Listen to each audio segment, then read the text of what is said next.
तालुक्यात मोठ्या प्रमाणात रस्त्याची कामं चालू पीडब्ल्यूडीच्या द्वारे. मध्यंतरी गेल्या महिन्यात जून अंजुरकी या रस्त्याला तिथूनचे काही ग्रामपंचायत सदस्य, पंचायत समिती सदस्य यांनी मला बोलवलं की साहेब, आम्ही ज्या पक्षात आहेत त्या पक्षातनं आम्हाला विरोध करता येत नाही, तर गायकवाड साहेब तुम्ही इथे या, तुम्ही काँग्रेसचे नेते, तुम्हाला कोणी इथे दाबू शकत नाही, म्हणून मला त्यांनी तिथे बोलवलं. मी त्या ठिकाणी गेलो, रस्त्याचं इन्स्पेक्शन केलं. तिथे रस्ता 14 इंचाचा बांधण्याचा प्रस्तावित असताना त्या ठिकाणी रस्ता 6 इंचाचा बांधण्यात येत आहे. सोलिंग ही 4 इंचाची पाहिजे, तिथे सोलिंग कुठल्याही पद्धतीने व्यवस्थित बांधली गेलेली नाही. आज तिथे मोठ्या प्रमाणात हजारो टनच्या गाड्या तिथून जातात. त्याच पद्धतीचा रस्ता आज आपल्या भेवंडीवाडा रोड जो वर्षानुवर्ष तो बनत नव्हता, आज कुठे गव्हर्नमेंटने हजारो कोटी रुपये देऊन त्या रस्त्याचं बांधकाम करण्याची सुरुवात झाली. पण त्या रस्त्याची जी क्वालिटी मेंटेन केली गेली पाहिजे, तिथे 18 इंचाचा रस्ता प्रस्तावित असताना तिथे सुद्धा 12 इंचाचा रस्ता कॉन्क्रीट भरण्याचं काम चालू आहे. सोलिंग 4 इंचाची होती, ती 4 इंचाची सोलिंग कुठेच दिसत नाही. सोलिंग केल्यानंतर त्याच्यावरती एक छोटं लेअर येते कॉन्क्रीटचे, ते सुद्धा दिसत नाही. भुसा टाकून, माती मिक्स करून, डबल टाकून अशा पद्धतीचा रस्ता तिथे बनवण्याचं काम चालू आहे. अशाच पद्धतीचा रस्ता गेल्या वर्षभरापूर्वी आमच्या शेलार नदीनाका ते शेलार विभागात बांधण्यात आलं होतं. त्या रस्त्याला मोठ्या प्रमाणात भेगा पडलेल्या आहेत. आज सुद्धा जो भेवंडीवाडा रोड बांधण्याचं काम चालू आहे, त्या रस्त्यामध्ये सुद्धा आपण दोंडावडवलीच्या या रस्त्याच्या पुढे गेल्यानंतर जो आमचा दुगाडफाटा एरिया येतो, तो रस्ता आत्ता नव्याने बांधलेला आहे, 2 महिने झालेले आहेत. त्या रस्त्याला आत्ताच भेगा पडलेल्या आहेत आणि कुठेही कॉन्क्रीट तिथं त्या रस्त्यावरती दिसत नाही. डायरेक्टली त्याच्यातनं खडी बाहेर आलेली आहे. अशा पद्धतीचा निकृष्ट दर्जाचा रस्ता बांधण्याचं काम ज्या अधिकाऱ्याच्या माध्यमातून चालू आहे, तो अधिकारी म्हणजे आमच्या भेवंडी तालुक्याला व या वाड्यापर्यंत जो रस्त्याचं काम चालू आहे, या पूर्ण भेवंडी ते वाड्यापर्यंत या रस्त्याला लागलेली कीड मी बोलेन, जो दत्तू गीते नामक जो अधिकारी आहे. हा पीडब्ल्यूडी अधिकारी जेव्हापासून या भेवंडी तालुक्याला नेमण्यात आलेला आहे, त्याच्याद्वारे जेवढे काही रस्त्याची कामं झाली त्याच्यामध्ये मोठ्या प्रमाणात भ्रष्टाचार झालेला आहे. मी तर बोलेन तुमच्या न्यूज चॅनलद्वारे की त्याची सीबीआय चौकशी करण्यात यावी. अन्यथा अशा पद्धतीने रस्ता जो बांधकाम चालू आहे, हा 1 ते 1.5 वर्षामध्ये संपुष्टात येईल. रस्ता कुठेही जे हजारो कोटी आपण सरकारद्वारे लावत आहोत ते कुठेही दिसणार नाही आणि रस्ता आपल्याला मिळणार नाही. आमच्या ज्या भेवंडीवाडा रोडच्या ज्या जमिनी होत्या तिथे उद्योगधंदे यायला पाहिजे होते. या रस्त्यामुळे मोठ्या प्रमाणात या 5 ते 6 वर्षात अधोगती आमच्या या भेवंडीवाडा रोडची झालेली आहे. तुमच्या आंदोलनाची रूपरेषा कशी राहणार आहे आणि तुम्ही पार्टी लेवलला करणार आहात की तुमच्या सामाजिक म्हणून करणार आहात? नाही, हा जो आम्ही आंदोलन उभा केलेला आहे, हा आंदोलन काँग्रेस पक्षाचं एक मी नेता रिप्रेझेंटेटिव्ह, मी भेवंडी ग्रामीण विधानसभा क्षेत्राचा प्रभारी सुद्धा आहे. तर हा आंदोलन हा काँग्रेस पक्षाद्वारे आहे आणि यामध्ये सर्व सामाजिक संस्थांनी सुद्धा यावं.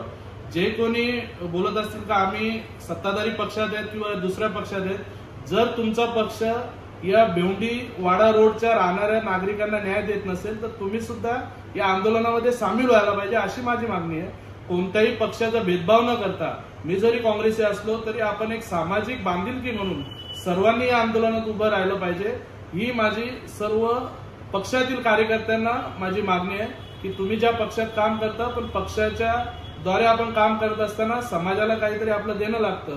तर भेवंडीवाडा रोड या आपल्या गावातील विकासासाठी रोड हा बनवण्यात येत आहे, पण त्याच्यामध्ये जर अधिकारी आपल्या भ्रष्ट मार्गाने आपल्याला चांगला रस्ता देत नसतील तर आपण पक्ष विसरून सर्वांनी एकत्रित या आंदोलनामध्ये उभं राहिलं पाहिजे. या मेसेजसाठी मी आज ही पत्रकार परिषद आयोजित केली.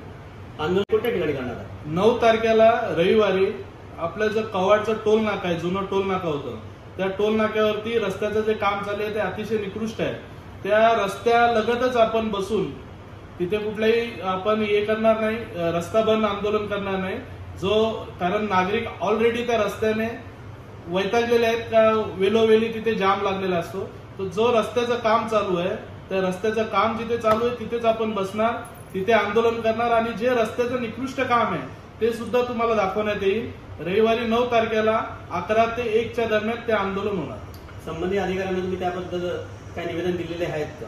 संबंधित कार्यकारी अभियंता सुनील पाटील जे आपल्या ठाणे जिल्ह्याचे कार्यकारी अभियंता आहेत, त्यांना या सर्व आंदोलनाची कल्पना दिलेली आहे.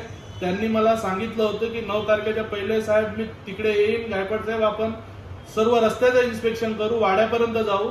पण अजूनपर्यंत त्यांनी वेळ दिला नाही. मी आता तुमच्याजवळ बसलो होतो तेव्हा पण त्यांना स्पीकरवरती फोन लावला तर ते बोलले आम्ही आता हायकोर्टामध्ये बिझी आहेत, आम्ही उद्या किंवा परवा इथे येण्याचा आम्ही मानस करतो.